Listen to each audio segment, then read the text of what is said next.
Could drinking be the key to living longer for women only? The results of a new study could be a little controversial. Joining us on the KOGO News Live Line, medical expert, founder and CEO of Diamond Physicians in Dallas, Dr. James Pinckney. And Doc, does this mean that older women who don't drink should start immediately? No, not necessarily. But this is an interesting study out of London that showed that women over age 65 who drink about 5 alcoholic beverages per week were 27% less likely to die during the course of the study compared to women who didn't drink at all. But there are a lot of confounding factors involved with alcohol and cardiovascular protection. Okay, so 5 drinks a week, 27% less likely to die during the study. And why would that be? How would that, what would the reaction be in their body, and why women?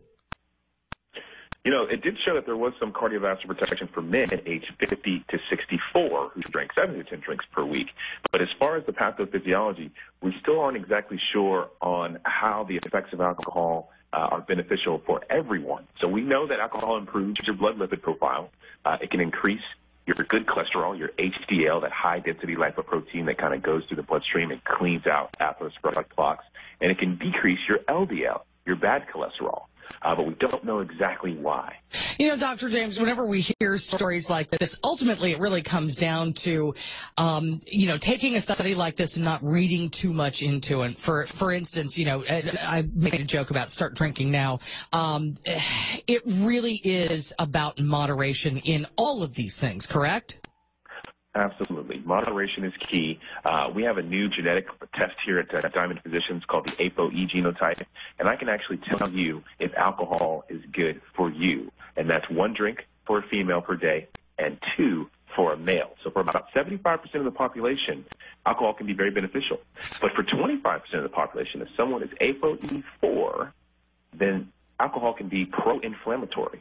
And in moderate consumption, it can actually decrease your good cholesterol and increase your bad cholesterol. Is there a genetic type that specifically goes for, that's true for? No, this is an individualized genetic test with alleles that are determined from a cheek swab or a blood test, and that is specific to the particular person. So you can have people in the same family. A person could be ApoE2, someone could be ApoE4. It just depends on the individual. And when you're talking about a drink, are you talking about beer, wine, hard liquor, or is it all kind of the same? You know, we've done a lot of research on that question as well, and it seems like it's alcohol content itself. I recommend red wine in my practice because of the bad things that are in the other drinks. Typically, beer has a lot of empty carbs. Alcoholic spirits or hard liquor is typically mixed with very sugary mixers. But red wine has the least amount of sugar content at baseline, so I typically recommend red wine. It has less sugar than white wine.